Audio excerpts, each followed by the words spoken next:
All right, looks like we're live. Are we live? We're live. Good morning, everybody. It is July. Are we live?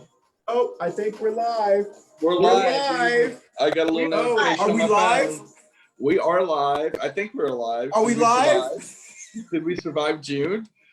Did we survive Pride Month and Protest Month and all the craziness with COVID? And just, I can't believe it's July 1st. It feels like 2021. I mean, it's crazy. Good morning, everybody. And I just want to get everything going. It's Wednesday, July 1st. We are on the cusp of July 4th. And there's a lot of interesting things in the news, that's for sure. But first, let's introduce Christian Cano, our host and our producer director. Let's get it going. Woo! Hey everyone, happy July 1st. This is our July 4th edition show. It's our second one, actually, if anyone remembers one last year. Welcome to A Coffee and Dulce. I want to welcome everyone who's joining us on Facebook Live, but also those who will be joining us later on YouTube and also on Facebook as well. Thank you, our other co-hosts, Jenny-Jaymes Gunn and Mama Ruth. Hopefully will be joining us today. She's got some great family news that's happening today, so we're not sure if she's going to be able to join us. Barbara, our neighbor up the street, has got some garage issues. Poor Barb. That's what happens when you live on a golf course, I guess. I don't know. And we've also got with us our wonderful neighbor and advocate, Tera Long, who we'll let her introduce herself. So as we always do, we'll go around the Brady Bunch window and introduce yourself and your imaginary button. And it's all positive today, y'all. So we'll start with whoever wants to go first. Who would like to go first? I guess I'll go first. Hi, I'm Jenny-Jaymes Gunn and Charlotte Pride Coordinator for Trans Pride and Real Out, and National Organization of Women board member. And I advocate for Medicare for All, as I see Tera sign behind her there in red, white, and blue. I think it is the patriotic thing to do. I think it is our medical care is a human right. I don't even think we can debate that anymore. I think only stupid people would debate it. So at this point, I mean, come on. Girl, it's positive today. Well, I'm positive that there's still I'm sorry. People in this country. Okay. But also way off to my friend Tera Long. Tera. Hi, my name is Tera Long. I'm a community advocate. I'm a healthcare advocate. I see you're drinking out of the mug that I gave you, Miss Jenny, girl power. I fight for healthcare. I think it's an atrocity that there are frontline workers working in the middle of a global pandemic without insurance.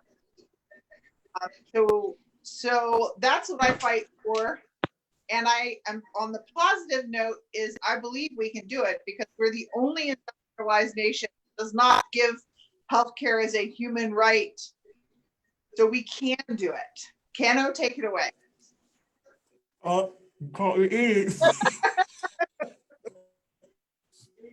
Sorry, you were too quick. I thought you were going to be longer on that one. All right. Sorry. I'm Christian Cano. I apologize for eating in front of the camera, but I'm hungry. I have a lot of buttons. Trust women, Medicare for all, of course, purple essential worker, doodad, and anyway, all the wonderful things, and also wear a mask. I wish we had a button. We'll just say wear masks, wear face coverings.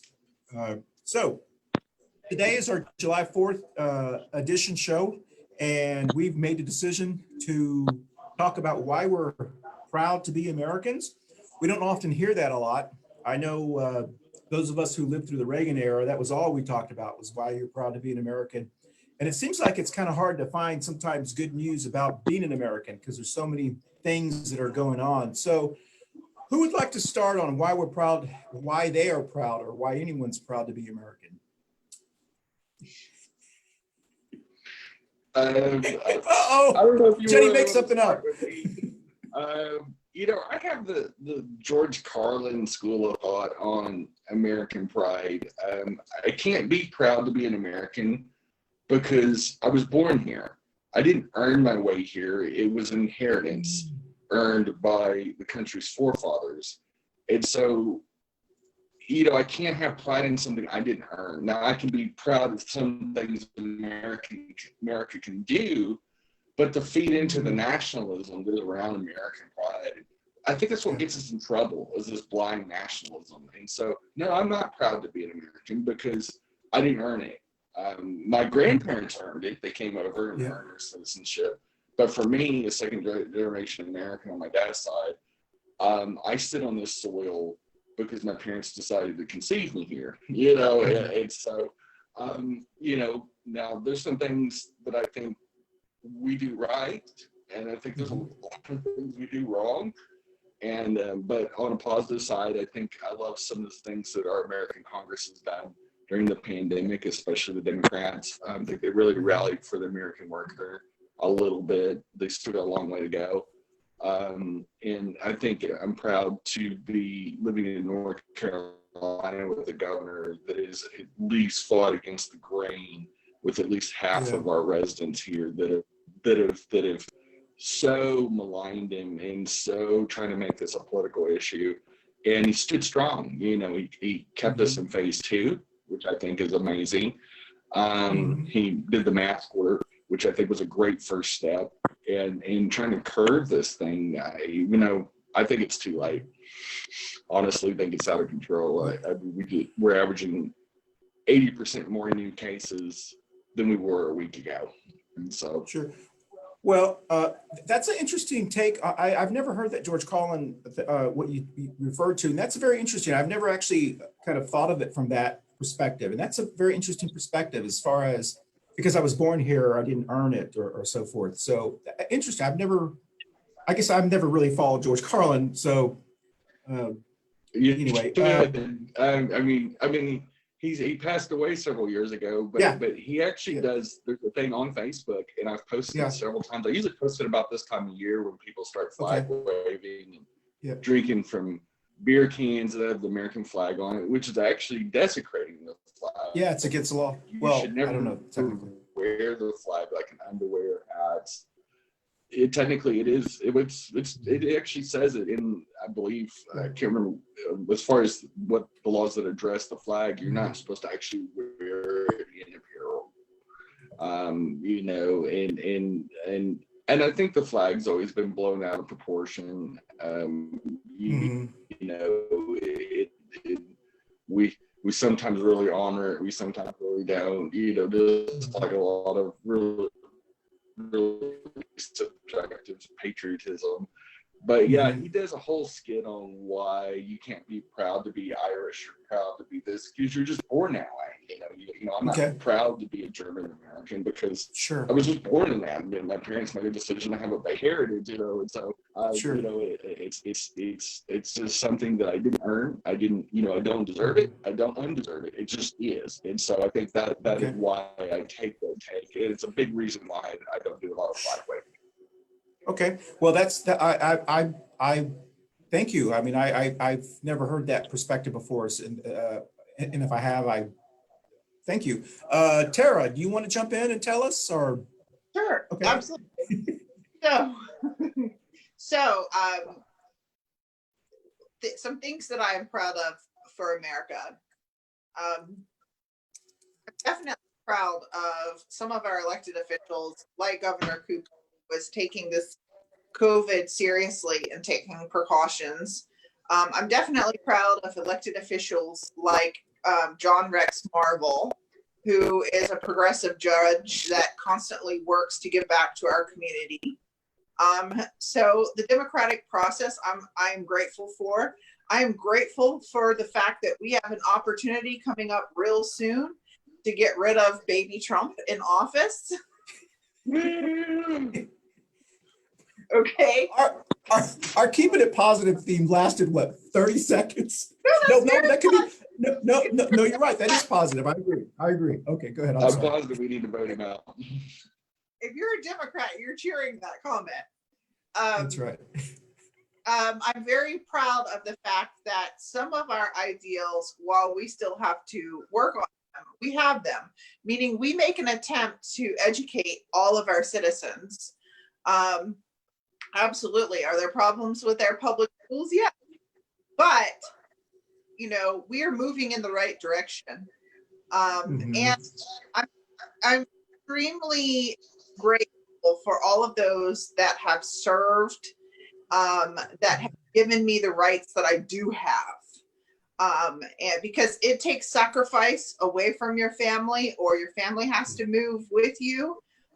So there's a lot of things to be proud of.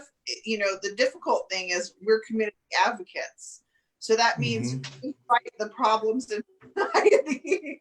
So that means our mind thinks very differently than most people. But yeah, I mean, I'm very excited for what America has as a future. And one thing I wanted to say, and especially in regards to the last 3 years, is how we ignore the work ethic of especially the Latinx community, and how so many of them have earned their citizenship. I've got so many friends from Missouri and Texas that were new arrivals, went through our atrocious, outdated system, earned their citizenship, and so if anybody's proud to be Americans, that should be our new arrivals, our people that went through tests that test you on knowledge of American constitutionality and history that none of us know. If we went out on the streets with a camera and interviewed people, 99% of our Americans would go, I think it's Bugs Bunny, and it's really atrocious what our citizens don't know. But then our newest citizens, the ones that have fought to get here, whether it is coming over the Rio Grande or swimming the shark-infested waters of the Caribbean, however they got here, it's just amazing what they go through, and what the stories my grandmother, when she was alive, and what she told me it took to become an American and to still fear for her life, because she spoke with a German accent and was wondering if she was going to get rounded up at camps during World War II, and just the amazing stuff that our, now our much maligned Latinx community, our neighbors are that whether they were born here or they came here, they're still treated like outsiders, when many of these families have been here before there was America. I never think of the irony of that. Well, what's really, listen to all of you, and I know we all come from different lenses and different views, but I think we're pretty similar. But I agree with you, Jenny, that it is a little bit different from our generation than, let's say, our parents and the baby boomers generation, where they were they fought really hard through Ellis Island, through El Paso, through wherever they came from, San Francisco, however they came over here, and there was this "I'm proud to be here" kind of mentality. And it seems like you're right, as the generations have become more Americanized, so to speak, we've seemed to appreciate it less. But one of the reasons I'm proud to be American, because I can disagree with all of y'all. And that, to me, that is the greatest thing about being an American, is that we can sit here, and you can do it in other countries, but not really to this extent. We can sit here and completely disagree with you and still be friends and not blow each other's houses up, not do things like that. And we can call our current president, we've never had to, but we can call our current president, a buffoon or whatever we want to. I can put a baby Trump Pinata up, and the Gestapo is not going to storm through my door today. So in many ways, that to me is just the wonderfulness of being an American is we have that ability. Now, with that ability becomes responsibilities. So free speech does carry responsibilities. And I do believe that, you know, when you are a Karen out there calling the police on people of color, you have the right to do that, but we have a right to fire you. We have a right to not shop at your place anymore. We have those kind of things. So that's kind of another reason I'm proud of it.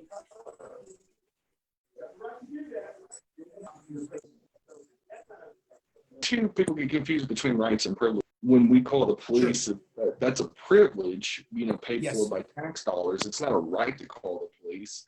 There's not a constitutional right to call the police. So when you're abusing your privilege, say white privilege, for example, and you call the police because a Black person swimming in a hotel pool. I just posted a thing about that today where this lady got and she was a guest at the hotel with her two kids in the pool. She's on a business trip. And she's getting harassed by the police, and she said, I don't have to give you my name and I'm breaking the law. Tell me what I did. And she's a guest at a Hilton property, and you see she shows her little key on the camera.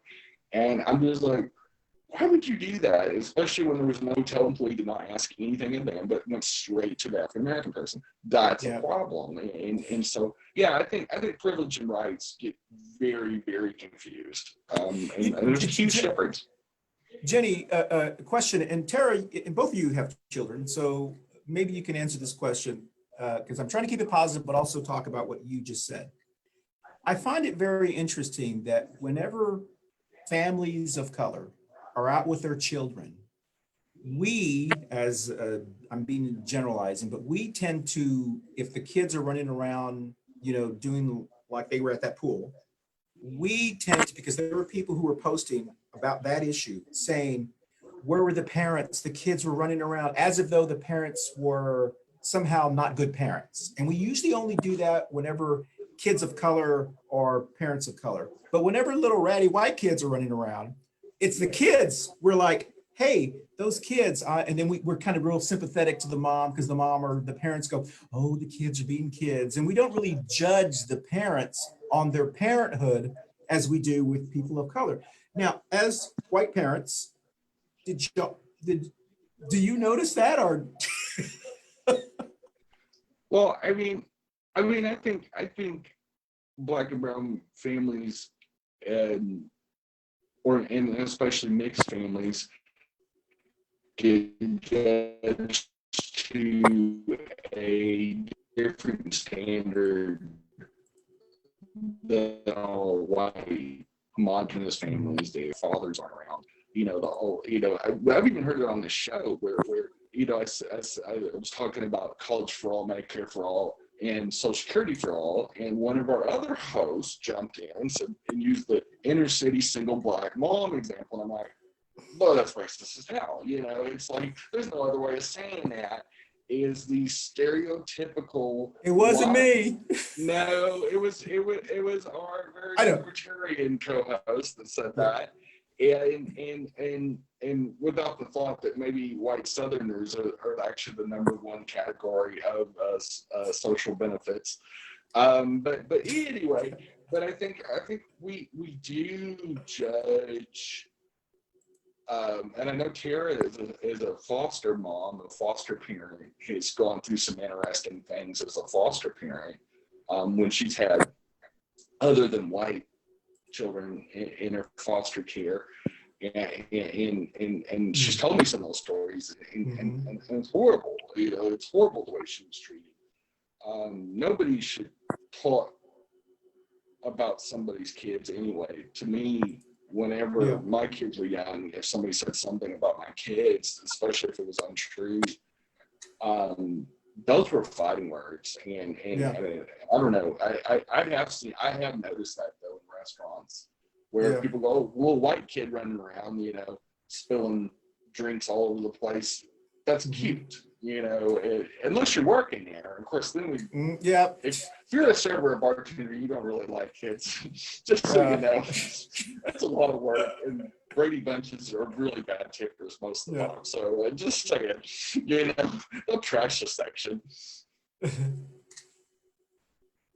So Tara, I mean, do you feel comfortable talking about if there's been a difference between your kids, or it's up to you? I mean, so here's what I'm gonna say. okay. Where I see white privilege most is because of my white privilege, I was able to stay home with Lana, and I was able to give her 100% of my attention because I had somebody else who could come. And not everybody has that luxury. Like they to give their children to somebody else to help rear, so that they can work and be providers. Yeah. So Lana has my values because I've had more exposure with her. She's also able to go to a few extra things. Her grandmother pays for summer camps and things. Piano, you know, different things. And I take her, you know, the only thing I can feel is that this is our white privilege showing. So what is a question, Tara, because that is a kind of a white thing. What's the deal about a piano? Why do all little white kids want to play? I mean, is that like? Piano. I'm going to be real honest with you. I had no, you know, everybody said because I had long fingers that I was good at playing. But my mom played the piano, and during the COVID break, we were staying at home. She would go to my mom's house and start beating on the piano, and so my mom gave her the notes, and she learned how to read the notes and how to play, so she can read and play on her own. Now, my extent was I got this really cool keyboard, and you hit a button, and it automatically played, and I thought it was the greatest thing in the world because I didn't actually have to hit buttons. But it is, I mean, it is. I'm just curious why they can't just turn a radio on. Well, I mean, it's the actual What's learning. radio? It's the actual learning so they can become, and Lana, if you ask her, she is an artist. Like that's who she defines herself as. So she does art, she does paintings. We've had to talk to her because she is like, she brings home these arts, and for me, they're precious as parents. But she says, "Oh, I'm going to sell these," and I look down and I say, "Maybe you should let the starving artist go first." Like she's not cool. She's 8. But I try to explain to her that everybody is starving during the pandemic, and that, you know, people need to be spending money for people who actually get the money versus her artwork, and maybe that will buy her some time to refine artwork. Don't crush her dreams. I'm not crushing her dream. I totally believe she can be whatever she wants to be, but there's a learning curve to everything. I mean, you have to work hard to get whatever you want. And when she gets where she can have a Facebook following, you know, I will be the first person to market her artwork. Well, yes. So I forgot what we were talking about. Okay, before we continue, I do have to remind myself because Jenny forgot to salute to coffee and Ponduce. So if you have a cup, salute. Ching. Oh, you can't see it because of my virtual background. Coffee, salute everyone. And also, yes, and we want to thank Manolo's Bakery, who's our Ponduce sponsor, who I hope we're going to go to at our next show right after this, because I forgot to buy some Ponduce, or forgot to pick up some Ponduce for the show. So I have a bagel from Costco. A bagel. So, yes, a bagel, which is very delicious. So, we're talking about why we're proud to be an American, and we all have different reasons and so forth. And kind of, Jenny, I understand what you're saying, and Tara as well. One of the things that I found very interesting, and you touched on it briefly, I think it was you, Tera, about how proud we are of our professional military members who have served, our veterans and our current professional military members. And I am as proud as everyone else. My grandfather, World War II veteran, all of his two brothers were in World War II. My uncles who are retired military, my cousins who are currently in the military, our nephews who are in the professional military as well. So yes, I do value them, but one of the things that I have seen is we tend to forget that people also serve in different ways. We forget that there was a time, if you were an LGBTQ person, even if you were a Hispanic person or a Black person or an Asian person, you could not serve in the military. You could maybe be a cook, or you could clean up, after everyone else. Or there were women who could not serve in the military at different positions. And so up until before 9/11, there was don't ask, don't tell. So if you were LGBTQ, you had to say, I would not say that I am. And so many people did not join and could not join because they did not want to be thrown out or whatever the case may be. So diminishing. They couldn't openly serve. They couldn't openly serve, so somebody that was LGBT, which is ironic because I had a pastor back in Amarillo that was a Black gay male that his CO knew he was gay. So they were in Europe, they were in Germany during the Vietnam time, and they all knew. They just basically you do a great job. We don't care.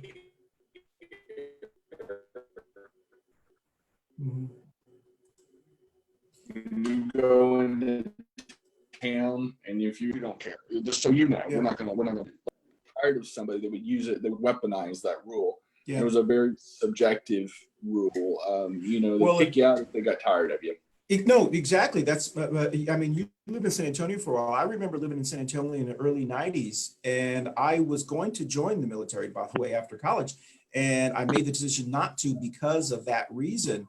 But we had friends of ours in San Antonio that would park at our places when we would go out to dance or to a bar or a gay bar, because the MPs would raid the bar. They would look in the parking lots for people who had military stickers, and then they would give them cause to raid the bar, and they would check everyone's ID. So there was a lot of fear during that time period. Not to knock on the military, but the reason I'm saying that is because we have a lot of people who've served this country in so many other ways. They've served our country as parents, they've served as teachers, as doctors. Now, for one of the first times that I remember, we are now being thankful for those in our healthcare system who are serving us and getting us through this global pandemic war of this invisible enemy. And so, I do appreciate there's so many families that sacrificed, military and civilians, who have allowed all of us to enjoy the freedoms that we enjoy. So I just always like to say that, because I think that, we went through a generation, almost 2 decades of putting people in the military almost on a pedestal after 9/11, and almost forgetting all the other people who fight for our freedoms, like advocates, activists, people who are elected into judges. Yes, ACLU, judges, women who are out there protecting, men and women who are protecting people who are going to women's productive rights and abortion clinics. These are all even groups like LULAC and NAACP, what the NAACP and some of these other Black-led groups they're patriots right now. I mean, yes. What a fitting month, and it's one of the reasons that the LGBT movement so deferred to the Black Lives Matter movement in some different ways this last. I know it's Pride Month, but what's more important is Black Lives Matter. And then when that doesn't matter, Black lives still matter. And those Black patriots that were out there protesting and showing true patriotism by using their First Amendment rights in spite of being tear gassed and having military tactics used on them that is a proud American moment right Yeah. there. To me, I'm so proud of my Black neighbors and the way that they continuing this fight. And I hope, with the support of the other communities, that we can keep it going, because the pressure needs to stay on. Yeah. I mean, So- the pressure needs to stay on through November and into the Biden years. Hey, Jenny, I got to tell you something. So we talked about being proud to be American because of our ability to free speech with responsibilities and so forth. But I also think there's proud to be American because of our ability to not say things when we can say things as well. And give you an example, you just talked about that. My brother has this on his one of his walls, Black Lives Matter. And we were doing a family Zoom call, a weekly family Zoom call on Sunday. And one of my uncles is a retired military, very, proud in the line of my grandfather. And we were all about 20 people on the screen. And my brother is in the back of him. And my uncle said, I noticed someone has a Black Lives Matter thing on there. And he said, he wasn't disagreeing with that. He was just saying that as a former military person, he believes you should stand during the national anthem and kneel while you pray. So I was so proud of my brother because he held his tongue, and I was like, part of respect for your elders and your tios and your tias and your uncles, because my brother could have just as well have said, well, but he was like, I'm not going to go there. And so in a way, I'm proud that he practiced his right to not say something. Anyway, I don't know why I just thought of that. So that comes down to responsibility. So I Yeah. think there's a lot of people that need to shut up about the masks and just put it Yes. on or stay home. That's a responsibility. It's proven it reduces the transmittability down to like 3% from 17%. When only one of the two people are wearing a mask, and that's a dramatic difference. Quit being whiny babies, which I'm proud to be an American that I can say that. But all you people that are clutching your pearls about a little flimsy mask, I mean, come on, how threatening is this? I mean, this is not threatening at all. This is not taking away any freedoms, but you will take away people's freedoms if they're dead because you gave them COVID. Yeah. Or Let's take spend 22 days in the hospital. That is, you talk about lack of freedoms. Exactly. Yeah. All these people that are in the hospitals right now, as new cases have gone up 80% in a week. That is shameful. Let's remind viewers about Mama's Ruth's mother, who just got out of the hospital for 22 days. Did she officially get out? We think so. We think she's getting out of the hospital today, and we were all our thoughts were with Mama Ruth and what she's been going through for the last 22 days, and just the seriousness of this, and not to continue to bring us down, because this is supposed to be this is supposed to be the up show. There was that article about that couple in Texas, in Fort Worth, Texas, that passed away within 20 minutes of each other. They've been married for 56 years, and they passed away last Thursday and Friday, I believe. And so, just those kind of, you would think that just a story like that, or listening to what Mama Ruth has gone through, and Rachel, who's been on our show as well. I have a cousin who lives in Dallas or Fort Worth who unfortunately was tested because he was at fire department training, and a lot of the people at that training got it as well, and they're going through a bunch of health issues. But you would think, just listening to one of those stories, that You're Not the Boss of Me would go, you know what, there's a time for us to talk about You're Not the Boss of Me, but right now the job is to keep everyone healthy, be American strong, but I will say, on a positive note, it looks like the GOP and Pence, maybe not Trump, because he'll never admit that, whatever, but they've come to turn around. Now they're promoting wearing face coverings. A little bit. I mean, there is so far, and I may be wrong on this, and hopefully maybe one of our Republican followers will comment on our Facebook thing. As far as I know, there has not been a Republican-led state that has made mask wearing mandatory. It's only been Democratic governors, which have caught a lot of grief over. But I have not noticed. Now, I know Governor Abbott of Texas has greatly encouraged it. I know several other Republican governors have said, we would prefer you wear a mask when you're out in public, but there's been no state that has made it mandatory, which I think is just ludicrous. And that is crazy, isn't it? I mean, it's like, you know, like that sign that they posted at one restaurant said, if you're not wearing a mask, you have to come in naked. I mean, you know. It throws the whole argument about the Republicans being the party of the rule of law. No one believes that anymore. I mean, no one believes in the rule of law, because can you imagine if we said, I'm a Democratic Libertarian, if we said, I'm going to make a decision whether I want to stop at that stop sign or not, or I'm going to make a decision whether I want to wear a seatbelt or not, and that's you're not the boss of me, I'm going to make a decision. They would be like, well, you're not, you know, it's a rule of law, you know, you come across the border, it's a rule of law, but yet when the rule of law, so the rule of law argument, I think we can all agree, has gone out the window currently right now. And so, you know, anyway,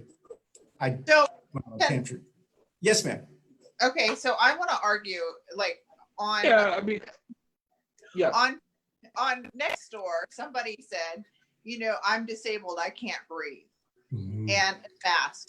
And I'm not, as a disabled person, I take that very seriously. I don't want anybody to sacrifice their breathing. But what I wrote back to her is, here are what the mask recommends.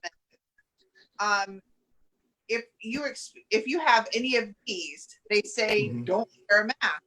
But that doesn't mean that I'm going to walk in, because I can't wear a mask, and expose all of Harris Teeter's employees to COVID. What is, I'm going to order takeout, I'm going to order online, I'm going to stay out of that, not only to protect the employees and the other customers, but also myself, because if I'm going in there mask, I still am losing protection myself.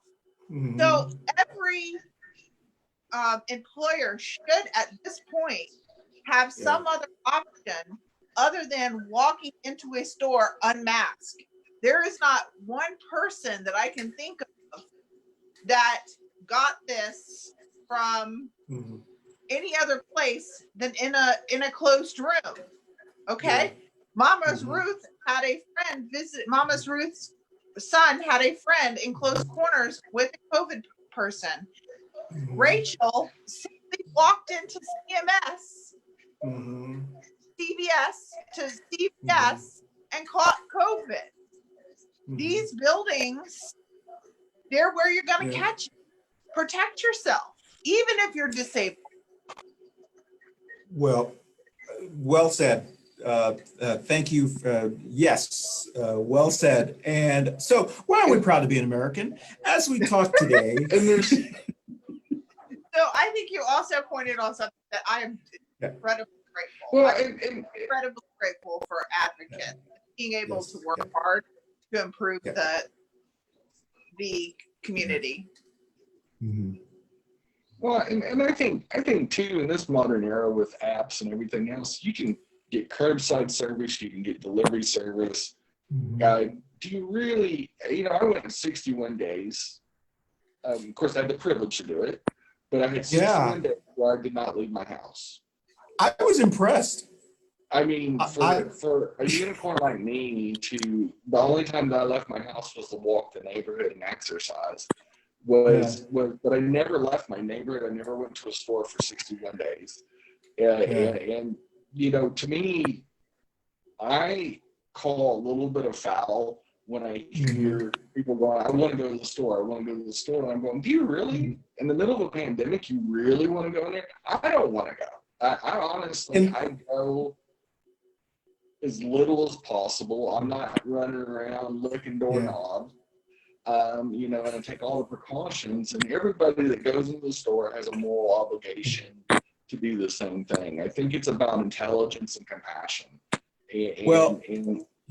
And I think that we should all look at our neighbors as possible COVID victims and say, I feel compassion for my neighbors, so I'm going to wear a mask. I'm intelligent enough to know that masks work everywhere they've tried and tried. You can just look at the numbers. I'm not going to debate the numbers anymore with anybody. And it just works. It just slows it down. We need to get I think we can all agree, and next week our show is the 3 Ps of politics. And I think we can all agree that this was a wasted opportunity for our current president and the Republican Party, who generally uses his crises to bring America together from a political standpoint, like after 9/11. We had and we still can, we had the opportunity to bring everyone together and say, it is American to wear masks, to wear face coverings. It is American. We are doing, to wear masks. And we talk about this. And I think that they know that this is a wasted opportunity of uniting this country, and we have that ability. And it would have helped Trump in the polls. It would have helped him, and it probably would have gotten him reelected. But because he went completely against common sense and logic and science, most people have a little bit of common sense, science, and logic. And we go, not even I'm dumb enough to believe that. I mean, it's just, when he said, it all started, I don't know if you guys remember, back March 17th, 18th, when he did that press conference, his first one, and he said, this will all be gone by the summer. And it was a Democratic hoax. And we were all going, I don't think that's.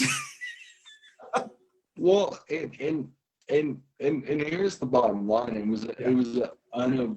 was an avoidable mistake. Yes. So this is something that has affected millions of Americans. I mean, because if you figure that every person that's gotten COVID, which is over 2 million people in this country and counting, it's going to affect 1 to 4 to 5 people that are around them, whether they're depending on them to be an employee, whether it's a parent that got COVID, whether it is a grandparent. If they had to be hospitalized, what a burden it's put on our system, all because our federal government and our CEO of our country refused to be proactive and still refuses to be proactive. And there's no other way around that. It's an unforced error. And you could look at the examples of other countries where they're proactive. Well, I'm proud to be an American because we all have the ability to go vote on November the 3rd. Is that the day? I got to get it right. I don't want people to go the day after. To go vote on November the 3rd, vote for him. But we also have very important races all down the ballot as well. Vote for a lot of individuals. Rex is one of the Judge Rex is one of the ones Tera mentioned. We have a lot of great candidates. I hope Cynthia Wallace gets in. I think she's make a huge difference. I'm hoping to get her a little bit more progressive, but that's what's great about the American dream is we have the ability to talk to our elected officials and plead our case on if you embrace Medicare for all, you're guaranteed to win because those who don't support Medicare for all aren't going to vote for you anyway. And the people who are in the middle don't like Dan Bishop anyway. So you have nothing to lose than to support, but you can win, as we know in Kentucky. The Medicare for All candidate, Booker, gave the moderate person a very, very close race. And it was only because all of the base of the Democrats came out in droves. So with this race, anyway, we'll talk about that next week, but proud to be an American. I think we're showing right now what we are able to do freely. And some consequences. I've had consequences for saying things that were not probably appropriate at the time. And you Christian? Never. Never. You never said anything inappropriate. But I do want to learn the Donald Trump trick. I was joking. That's not what I meant. That's not what I meant. I was in jest. So I don't think you get it. I just don't know why you just he and the thing is, this is what can make us proud to be an American. Wear your flipping mask. Because I can't use the other F word, so I'm using flipping. But wear your mask. Wear your mask. Be intelligent. Be smart. Be compassionate. Protect other Americans. You be proud of people this 4th of July when you go to these gatherings. Wear these masks to these gatherings. Yeah. You know, do not be like We've the got South Dakota governor that say we're not going to make masks mandatory. You know, at their big gathering, I'm like, oh, so you're going to have 200,000 people with no masks on? That's a new hot spot. But Tara, you want to say something? Oh, I mean, I forgot. sorry. What. Oh, No, actually, I will say, okay. the Democratic was as forgiving to you, Cano, as the Republican Party is to Trump. Yes.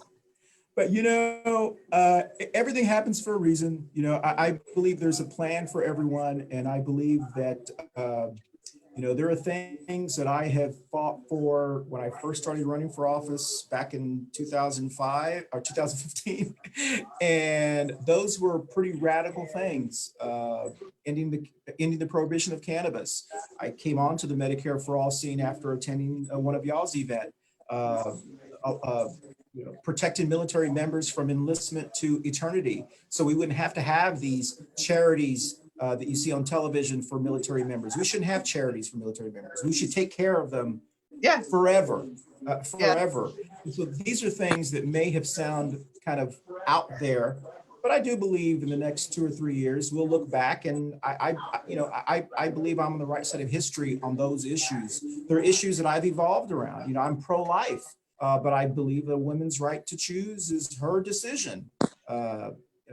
It's her reproductive rights, you know, and so, you know, there's a lot of issues that we all, but that's what's so wonderful, I think, about being an American is we have that ability to pivot, and we hope that we pivot so that way we can continue to grow. There are countries that they're not forgiving things that happened 200 years ago. In the Middle East, in some of the other countries where they have ethnic wars and so forth, and they're still, you know, the Capulets and whatever, you know, that's not a real family, but you know, so I am glad that in many ways there's a lot of wonderful things that we have to be an American. But more importantly, I'm really proud because we have the ability to correct ourselves here. So we're taking down the Confederate monuments. In my view, that would be like having Hitler's monuments in Germany. You were on the losing side and you were the traitor. It would be like me in Texas trying to put up a monument of the guy who invaded the Alamo. What was it, Santa Ana? It would be like me in Texas going, I want a statue of Santa Ana at the Alamo because of Mexican power. I mean, you lost, you invaded, you lost. The loser doesn't get the loser of the Super Bowl doesn't get a ring. That's why it's called winning. And to that point, and one of the reasons that Germany passed so many laws, you know, erasing tributes to Nazism is they never wanted it to happen again. Yes. And the one thing that America has never done is that we essentially, slavery didn't really end in 1863 or 1865. You know, it may have started to begin to end in the 1960s when we you know, made enough, you know, civil rights laws to start getting Black people, Black Americans on some sort of par.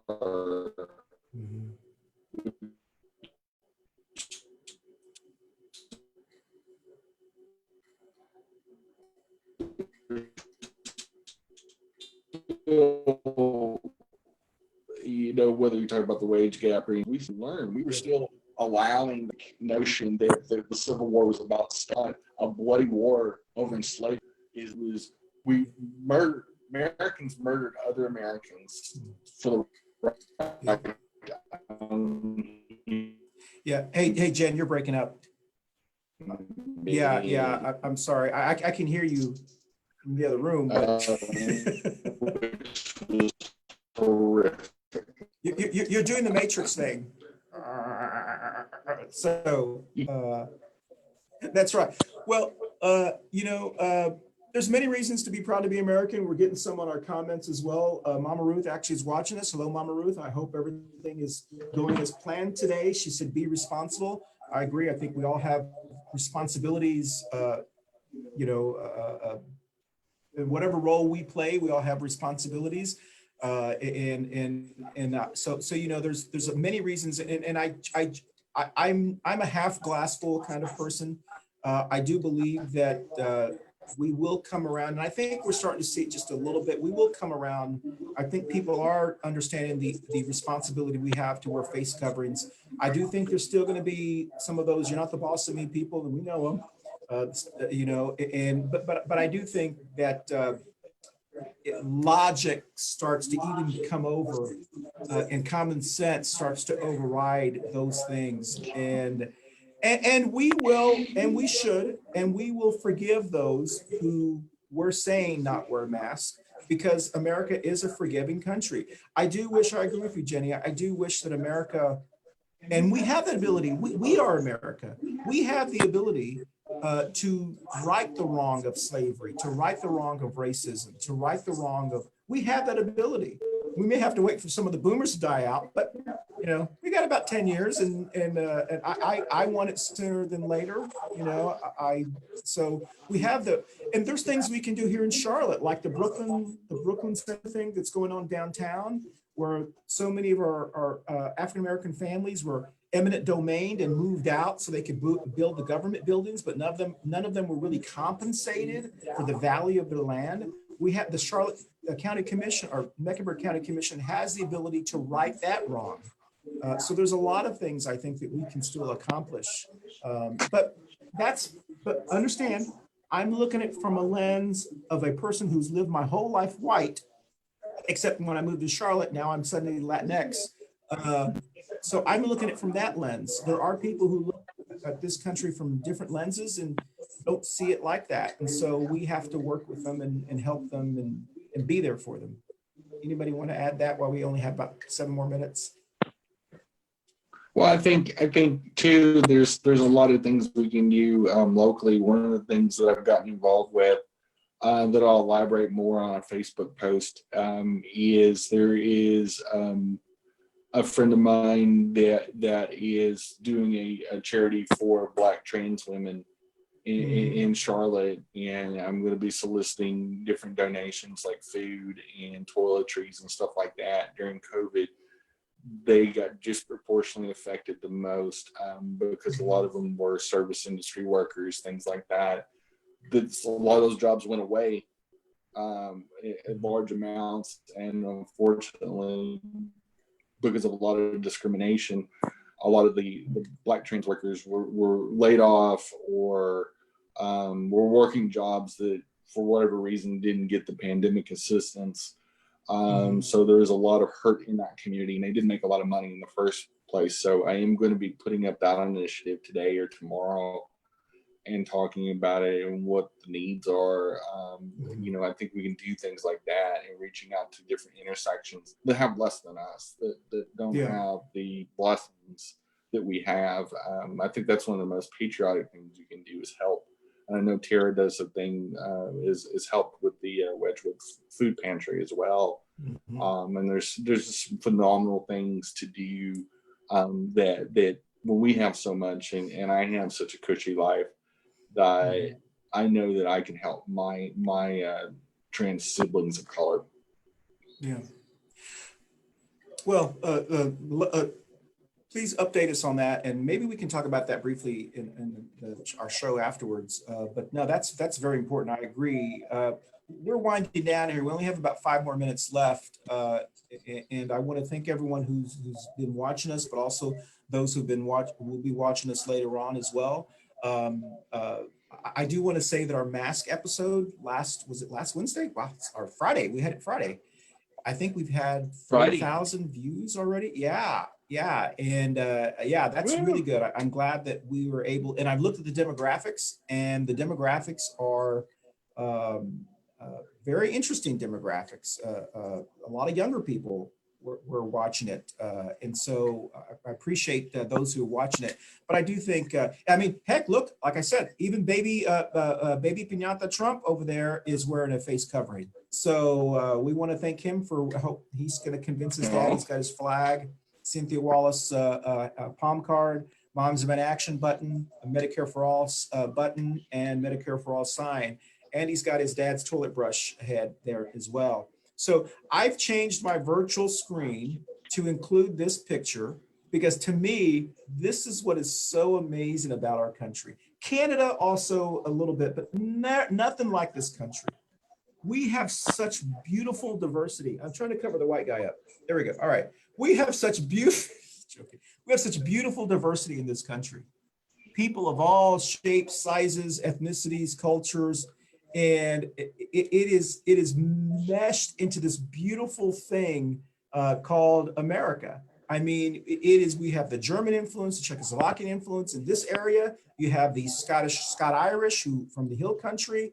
You have just so much wonderful influences here in Texas, as we know, Jenny. You have a beautiful array of influences and cultures, from the Tejano culture to the Czechoslovakian, German, all beautiful cultures, which is how we have fiesta. We have Tejano music. We have country music that came from a lot of different cultures. George Strait is wonderful. King George, he's mixed some wonderful music. So we have a lot of wonderful things around this country. And I think, like most families, when you have so much differences, sometimes we are not always going to agree. And I do think that we just have to remind ourselves, and I think we have to remind ourselves that this diversity is our advantage in the world market. Being around people who are not like us makes us better, makes us more competitive. If you're a high school student and you're only going to a school with 97% people who look like you don't have an advantage when you go into the business world when there are people who don't look like you. So that is actually a handicap for you.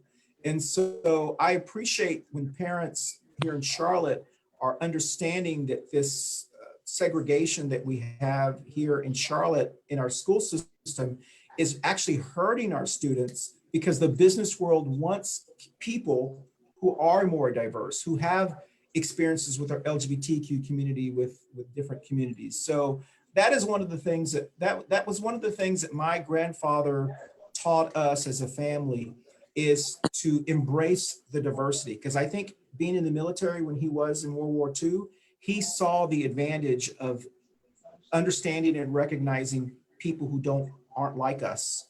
And that is one of the greatest things I think about being an American, and it works to our advantage as well. So we're going to close down. Anybody else want to say something so we can close down here before we go around and say goodbye? Jenny, Tara, you guys are good? Or Happy July 4th. yes. Oh, you're going to say that. We're going to put you on the speaker screen and then we'll do it. Okay. So, all right, here we go. Thank you everyone for joining us on our July 4th edition. We hope maybe next year we will be together for our July 4th edition.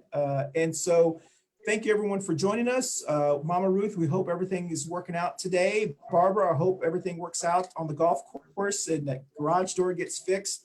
And so we're going to go around, tell us who you're going to be for July 4th, and then we will stop the Facebook and stay on Zoom so we can do our promo. And so I'm looking at the screen. It's got Baby Trump Pinata, Jenny, and Tera. So we'll let Baby Trump Pinata. I'm going to tell my dad to wear a mask. All right. Thank you, Baby Trump. Jenny, you're next. I just like the fact that you still went through the ritual of picking the order with just 3 of us plus Baby Trump. That's fabulous. You are. I'm a rule of law kind of person. I follow the rules. All right. Sorry. Go ahead, Jenny. Maybe not the rules of decency, but anyway, I'm going to be in a Pride organizational meeting tonight, a virtual meeting. We do practice social distancing because we are going to have a virtual Pride beginning in the last week of July for Charlotte Pride. And we have some cool, exciting things happening. I'm not a big 4th of July person, so I won't be shooting off fireworks or anything like that. It's not my bag. I don't really equate that with patriotism. But I will message my dad that did serve in Vietnam and is a wounded warrior and a retired officer, and recognize the sacrifices that he made to serve our country, and I am proud of that. Thank you. Thank you. Ms. Tera? So I'm going to be at home. I'm going to be safe and COVID free. That's it. Well, listen, every year here in the Old Providence neighborhood, there's an annual firecracker run. They are still having it this year. And as we do every year, we set up 2 tents in our front yard and we watch people go by drinking wine and eating cheese. And we wave our flag and play some music. And there's, there's probably not going to be as many people running this year because of the COVID. And a lot of them are running virtually in their neighborhoods, but y'all are welcome to come here on Friday. You have to come early to beat the traffic because they block the streets off. You're welcome to sit social distancing away from us in your chair and your mask and watch the people. If you get bored, you're welcome to do that. Sometimes we have people who are running for office that pass out. We've actually had Mayor Valals out here when she liked me. What was that? I did that with you last year. Yes, you did. That's right. That's right. Yeah. So, and Jeff has done it several times, and hopefully we'll see. I hope Jeff's doing well. I mean, we know he's working hard. So we miss you, Jeff. It'd be great to have you for the show. Maybe we'll have him here very, very soon. So thank you, everyone. Happy July 4th. Be safe. Remember that even a sparkler can get up to 1,000 degrees, and that can actually burn your hand. So please be very careful. Just because it doesn't pop doesn't mean that it's not dangerous. And we're going to turn Facebook off and stay on Zoom so we can make our promo. So happy July 4th. I almost said happy Valentine's Day. Happy Black Bye. Friday.